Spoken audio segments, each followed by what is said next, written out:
nagbabalik po ang Doctors on TV. Para marami pa po tayong matutunan tungkol sa ating topic for today, panoorin po natin ang VTR na ito. Nagsimula na ang pag-ulan at kasabay nito ay ang pagtaas ng mga kaso ng mga sakit na uso kapag tag-ulan. Isa sa mga nakamamatay na sakit sa panahong ito ay ang dengue fever. Kaya naman ang buwan ng Hunyo ay idineklara ng Department of Health bilang Dengue Awareness Month. Layunin nito na mas mapaigting ng pamahalaan ang pagpapaalala at pagbibigay ng karagdagang impormasyon laban sa sakit na ito, na karaniwan ng mga bata ang nagiging biktima. Sa tala ng DOH, pinakamataas na kaso ng dengue ay nasa National Capital Region, pangalawa sa Central Luzon, at pangatlo sa Calabarzon. Ngunit binigyang diin ng DOH na ang Dengue Awareness Campaign ay epektibo sa loob ng buong taon. Ang dengue ay nakamamatay, ngunit madaling magamot kung maaagapan. Kaya ngayong umaga, ating alamin ang mga unang palatandaan ng dengue fever at kung paano ito maiiwasan. Kasama ng mga expert, Doctors on TV.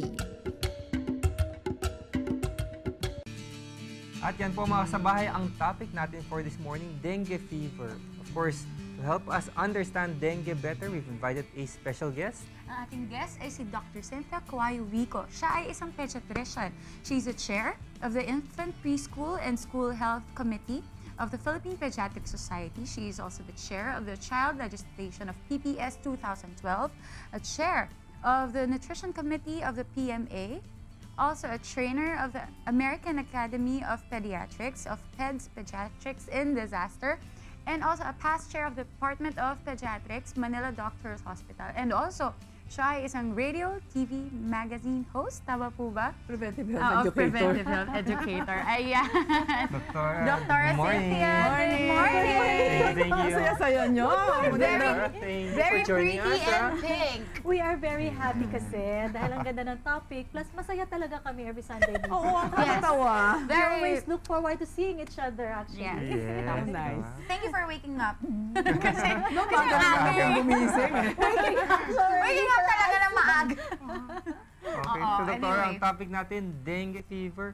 Is it really a big problem here in the Philippines? Ay, of course. Lalo na pagka ngayong umuulan na, nagkakaroon na tayo ng plantation ng ating mga lamok. Mosquitoes. Ating mga mosquitoes. Kaya dapat ginagawa natin preventive. So lahat ng mga umulan, itaob nyo na lahat yung nagkaroon ng mga tubig-tubig na nasahod natin. Although nagsasahod tayo kasi walang tubig noon, kasi ba umaaraw, takpan na lang natin.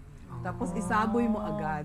Kasi ang lamok ay, di ba, doon sila nangingitlog, tapos pag nangitlog, nagiging lamok, kinakagat yung may dengue, tapos sinasalin sa bawat tao. Kasi gutom na gutom yung lamok na yun, ayaw niyang isang kagat lang yan, isa o dalawang Madami tao talaga. siyang kinakagat. Dok, ano po ba yung klaseng lamok na ito? Ito po ba yung, di ba may mga stripe? Ano po ba yan? Oh, either siya yung may stripe na puti or kung gusto mo stripe na itim, basta may stripes. Tapos, they biting, day flying mosquito, hindi siya, tsaka mababa ang lipad. Okay, kasi importante yan. Nasa ground floor ka, unless lang sumakay siya ng escalator, elevator, para pumunta siya sa upper floors. Kasi, di ba, kapag kunwari kinagat ka, wait lang, may stripes ba to o wala? Pero check mo talaga. Grets na, shit na. Patay na agad. Hindi, kasi pag pinatay mo naman yung lamok at ginanon, lalo pa siyang madidiin. Yung pantusok niyang ganon, so paliparin mo, tsaka hatake, ganonin mo na lang. Kasi pag ginanyan mo, lalo siyang bumabaon. Baka nga pag ganyan mo, mababaon. Mabaon lalo. Okay. Nakaganyan pa lang siya, ginanon mo na Grets, nabaon tuloy, nakagat ka tuloy, So, na-sting dapat ka hayaan mo, tuloy. okay, finish, tapos patak, gano'n. Ganun mo na. Gano'n. Oo. Kasi mahirap na. Kaya kailangan alam natin yung may stripes pala ito na alam mo. Tapos day biting is very important kasi some people think na maglalagay ako ng mga off lotion sa gabi or sa mga... Pero kung day biting, Nasa- hanggang sa mga gumagabi yan. Usually kayo ngayon, nagbabago na ata sila. Last year, ang dami natin. So bandang gabi, yung mga hapon na, yung dumidilim, meron pa rin. So- Pero usually sa gabi, hindi na. Doktora, ano nga ba talaga itong dengue at paano nagkukos ito ng infection? Uy, ang dengue kasi is a viral infection na tinatransmit lang ng lamok. So pag pumasok na sa katawan natin, mga 2 to 6 days, andun siya. Tapos after a while, mag-fever na tayo. So kami ang ginagawa namin, pag may fever na walang sipon, walang ubo, hindi nagtatae, wala kang makikita ibang differential diagnosis mo na dengue fever. Ayun. So, isip agad ang dengue. Oo, kasi nakakatakot pagka halimbawa, hindi mo siya nakita, tapos ang nangyayari, bumababa na ang kanyang mga sangkap sa katawan, hindi mo pa nakikita. Sa bahay lang yan, okay lang yan, fever lang kasi siya. Kasi yung manifestation ng dengue, parang flu. So, fever, mataas. 39, 40, mga 38.5, basta mataas siya. Pagkatapos, ang bata, iyak siya ng iyak sa batang maliit kasi masakit pala ulo niya. Tapos pag tinanong mo na yung mga nag-aaral ng elementary, masakit sa likod ng mata. Okay. Likod ng mata. Oo, basta may pain ka sa back ng eye, bihirang-bihira ang sakit na may fever, na masakit sa likod. Di ba, Doc JM? Yes, okay. Walang masakit sa likod ng mata maski sa matatanda. And then, sakit, no? Ang sakit ng katawan mo. Diyos ko, ano ba namang flu ito? Ang sakit-sakit. Makasukasuhan, Mga masakit. kasukasuan, muscle. Ang description nga nila is bone-breaking pain. Ang sakit talaga. My husband has dengue before kasi tumatakbo siya sa Diliman. Sabi ko, ang bagal mo sigurong tumakbo kaya ka nakagat ng lamok. Nahabol sila ng lamok. Nagka-jogging din yung lamok. Sabi niya, "Ay, nagbibihis lang ako sa likod." Sabi niya. So, sa Diliman kasi, marami rin, di ba? Sa UP, sa May Sa Ateneo, Garden. Miriam na yan, marami yan dyan malapit sa Balara. Maraming stagnant water kasi. Oo, tama. Maraming puno na doon nagkuko ng lamok di ba? So recap lang ito. So fever with muscle aches, headache, pain in back of the eyes. What differentiates dengue from, for example, a normal flu po? Ang normal flu kasi walang pain sa kwan walang pain sa likod, Sa likod ng mata. Tapos ang normal flu, drink water ka lang, after a while gumagaling ka na. Minsan dengue ganun din. Pero sa dengue, parang wala kang ganang kumain. Okay. Tapos kung minsan kalimitan may flashing, di ba? Parang na-sunburn ka, na namumula yung mukha mo, para kang may rashes na minsan umaalsa siya. Pero ang dengue kasi flat na flat ang rashes. Hindi mo siya hihipong ganyan na magaspang.